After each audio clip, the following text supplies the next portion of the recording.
Everybody, it's Harold from Living in the Hill Country. Got a lot of projects to do today, but first, let's give you a garden tour for today.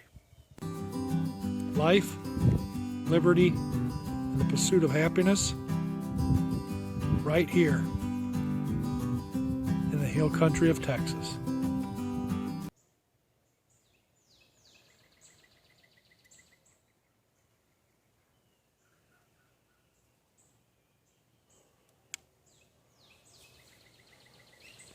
As always, we'll start over here by the cucumbers, and you'll notice that they've are pretty much taken over the trellis and doing really well. And you'll notice also that we have fruit starting to form here on all of them that I've noticed, and some pretty good sized ones back here. If I can get it, that one there. And so we're happy about that. By next farmer's market here in Clifton, we'll probably have a good supply of cucumbers available. We were kind of doubting our pollinators there for a while, but they seem to be coming around, so we're thankful for that. There's that bouquet of roses I told you that we would have. And look, there's still plenty of buds on there, here and here. Isn't that a beautiful, beautiful, beautiful plant? I don't know if I've ever showed you this, but this is our mailbox. And I put one of the boxes, planter boxes that I make around the mailbox, because after we've did the one out at the ranch, my wife liked it so much she wanted one around our mailbox. Of course, ours is a little bit smaller because we have a smaller mailbox, of course. Put morning glories and 4 o'clocks in there. You'll see that the 4 o'clocks are starting to bloom out. I think that did improve our mailbox rather well. So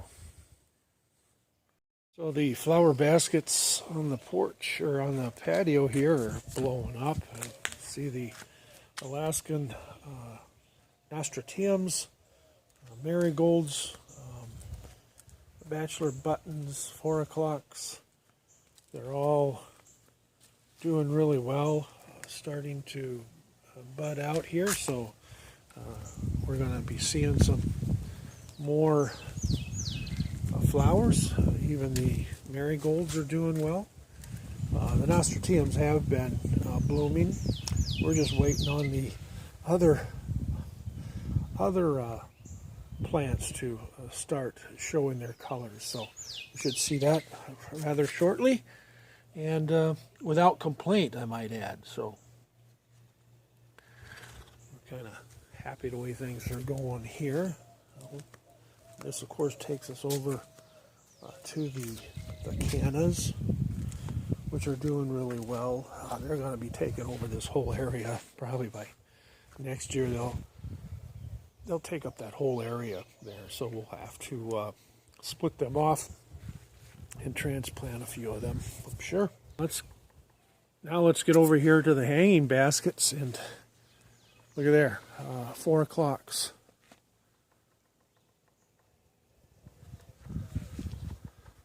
Look at that.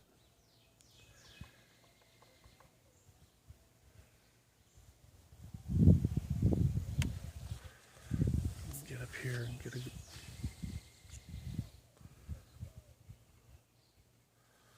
All right.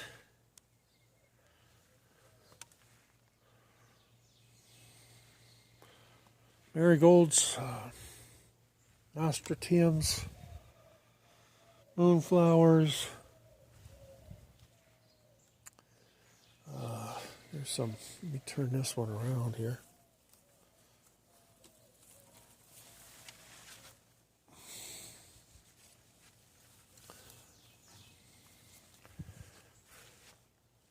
Morning glories.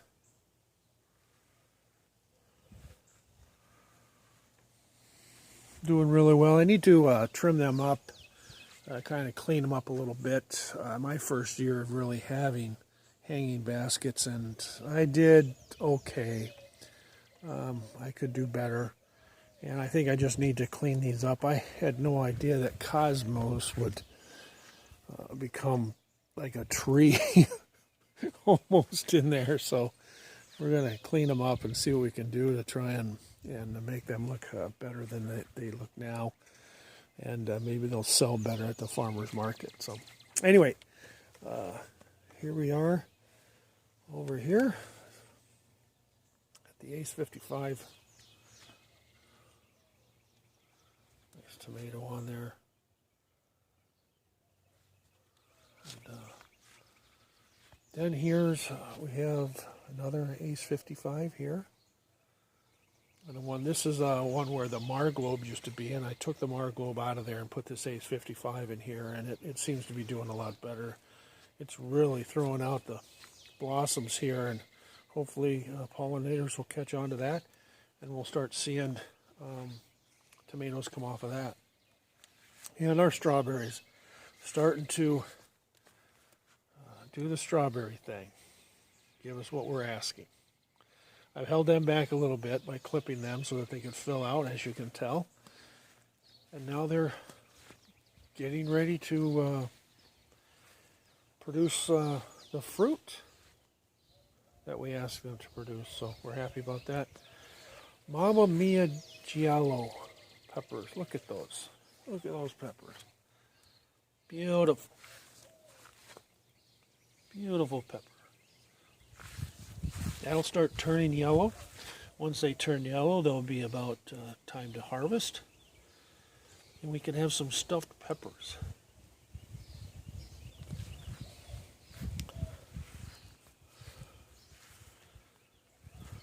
Then we have Poblano, Mr. Poblano pepper. And he is catching up, or going to be catching up soon.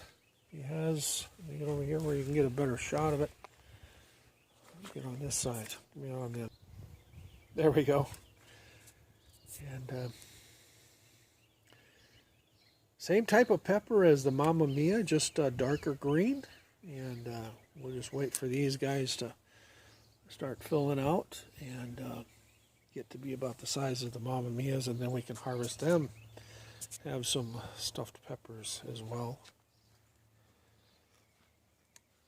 The beans, bush beans, definitely have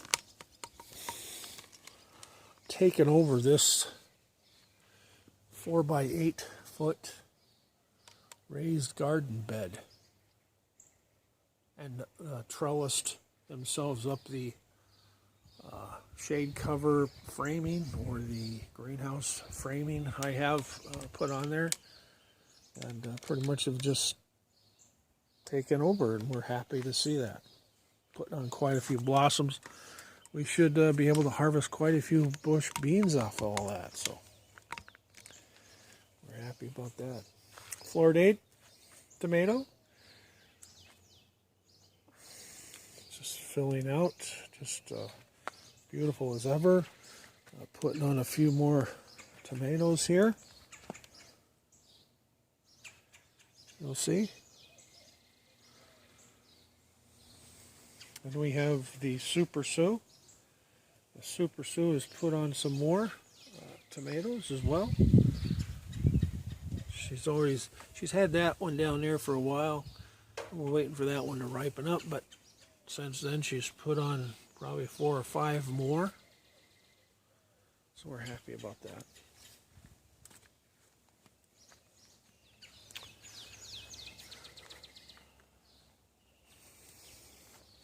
We'll get back over here to the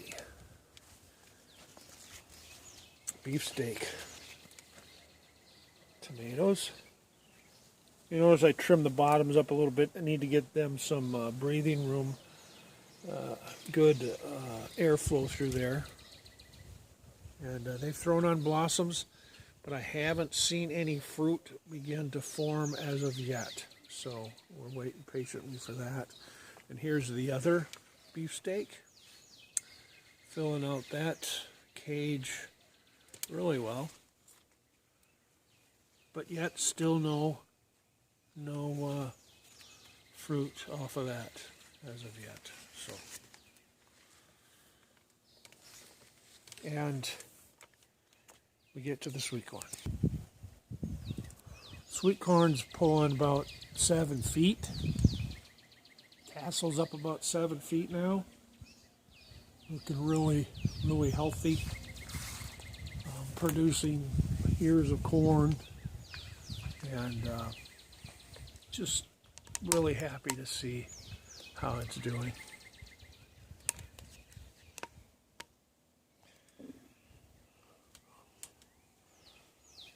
Here.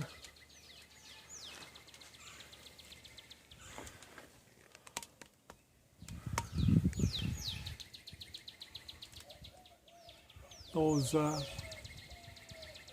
cattle panels and hog panels that I put on there with the T-posts have really helped out on securing the corn from the wind.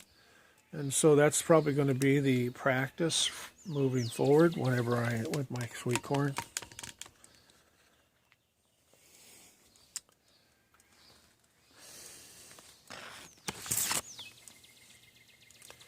That brings us over to the Roma tomato here back in the corner. And she is putting on, or has some good sized fruit on there and good quantity. And more blossoms yet. So we're looking forward to harvest some of that and maybe take it to market, or even have them in our salads, that kind of thing. So, all right, well, we got to get over here to the yellow pear tomatoes here, and putting on bunches.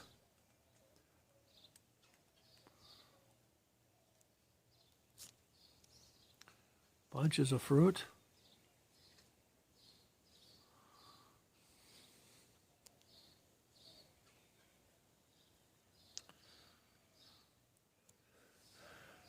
And so that should start giving us quite a few here in a few days.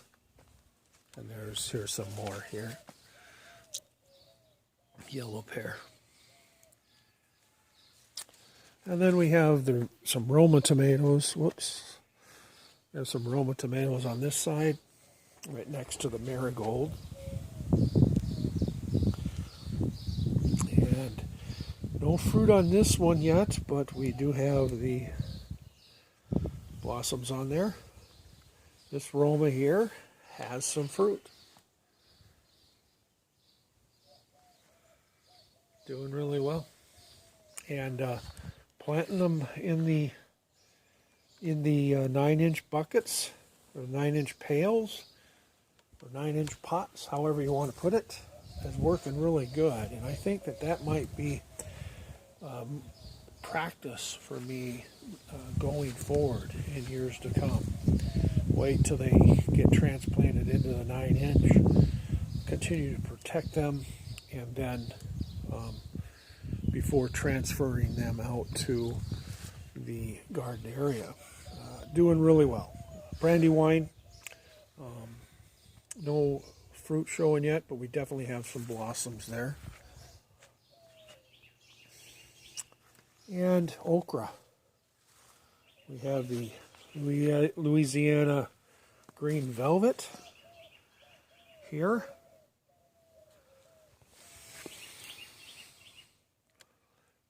And then the Clemson spineless. And you're going to notice, here's the difference. Okay, so look at the leaf there. That's Louisiana green. And here is the Clemson spineless. Really interesting. And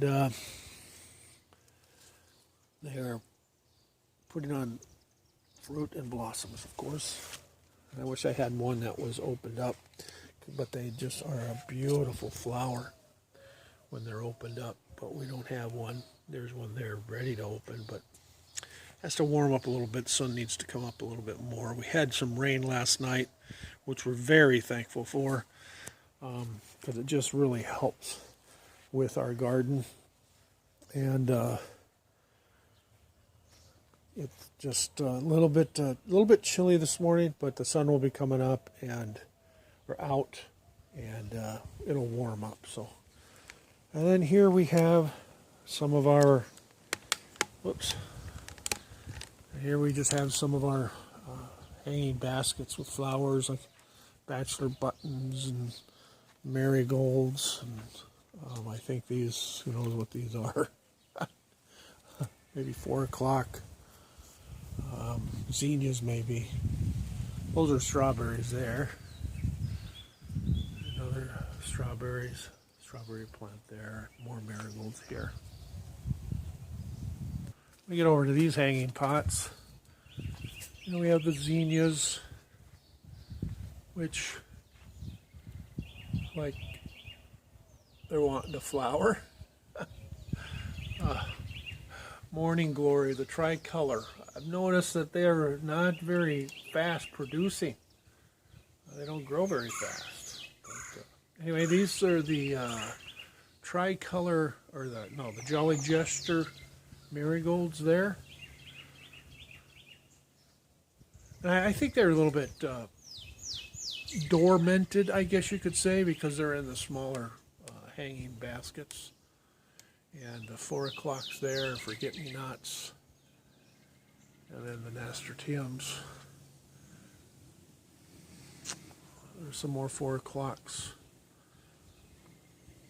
There's another forget-me-not there. And then we have our moonflower.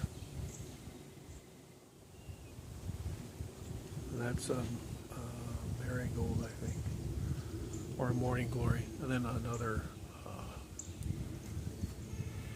moonflower. So now, as you can tell, we've redone the front of the garage here right after the farmer's market yesterday. I just moved the benches around, so it kind of gave me a little more room here. Give me a little more access. I put one of the tables, or I guess it's the sawhorses and the 2x8s, and then that table that I built back up against the fence, kind of giving me like an overflow of plants that have not sold yet, plants that need to be repotted and taken care of here, such as all of these tomato plants. I have Roma tomatoes and beefsteak and cherry. There's some more Romas there on the end. I need to get those repotted into the 9-inch pots. We might be working on that today, depending upon the weather, whether it dries up or if it continues to be overcast and rainy. Blue kale, dwarf blue kale, large flag leeks, and strawberries, of course, down here. We even have one. These are the 2 baskets that have not sold yet, but we'll get them sold probably next weekend, and then all of these hopefully will sell next weekend. We do have one more okra plant here, and then of course we have brandywine. I think I got 2 brandywine here. Yep, that's a brandywine. That's a brandywine. And this is a Super Sioux here.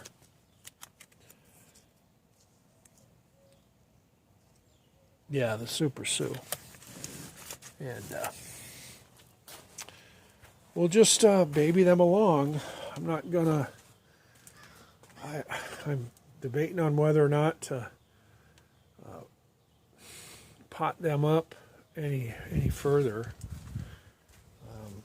I don't really want to do that. If I'm going to, I got another pail over there by the garden. You notice that black pail that's empty. I might put cherry tomatoes in there, but other than that, probably nothing else.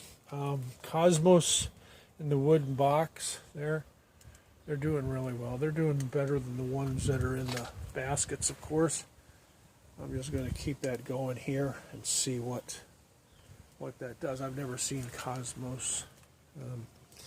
And then here we have Forget-Me-Not, I believe. Yep, Forget-Me-Not in the cooking pot. And back here we have the Marigolds, Jolly Jesters. And that's a moonflower that just doesn't want to do anything, I guess. So not too worried about it, but kind of curious to see what happens with this Forget-Me-Not. And then here we have our wonderful, beautiful it doesn't come out very good. Datura anaxia, which is the angel's trumpet, or they call it the downy thorn apple, which is that white flower that I've showed you.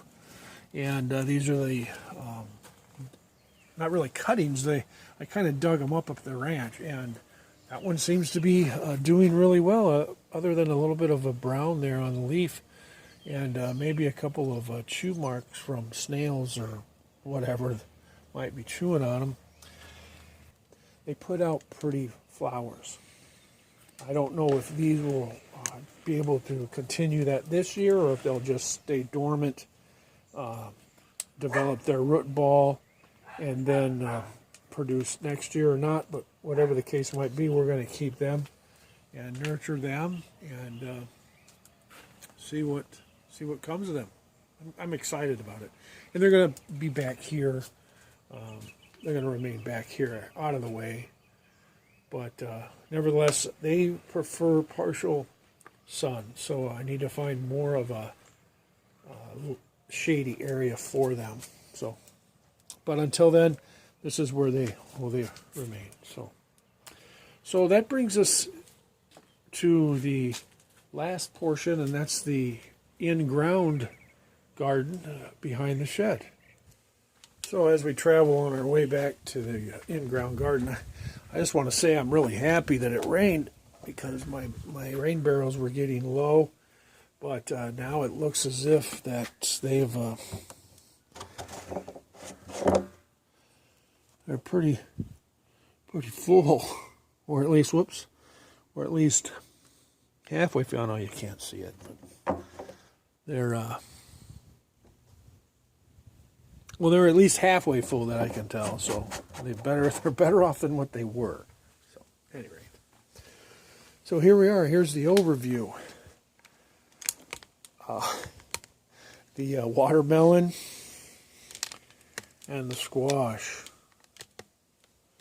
Watermelon is just vining out, taking over this area like we had thought. We have what I assume is a squash right there in the middle. Not 100% on that. It kind of looks like a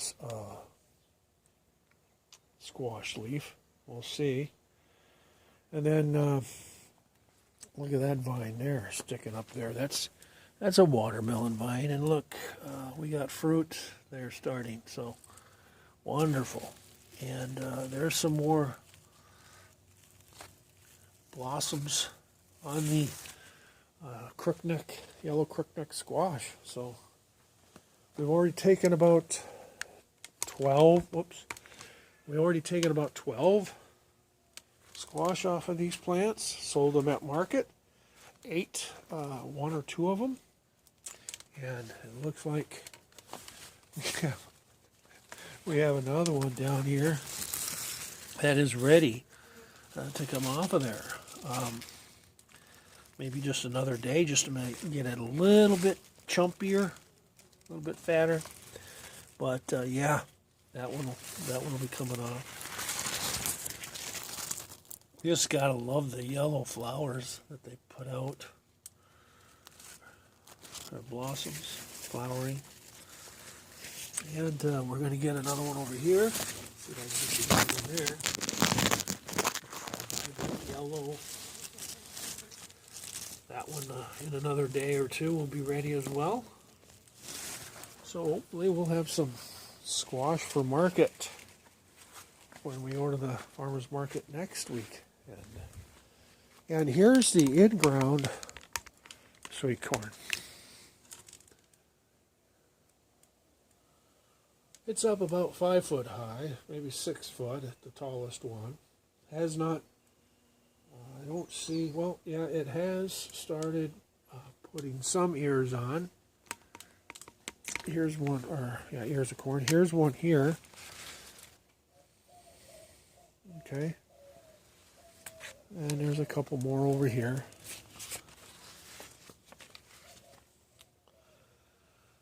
So, we're happy to see that as well. Doing really well for us. And I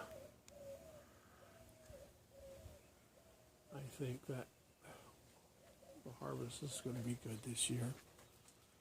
Keep an eye on it, keep you up to date. But it's been a good year so far. We're really thankful for that. And we're going to keep bringing you along for the journey.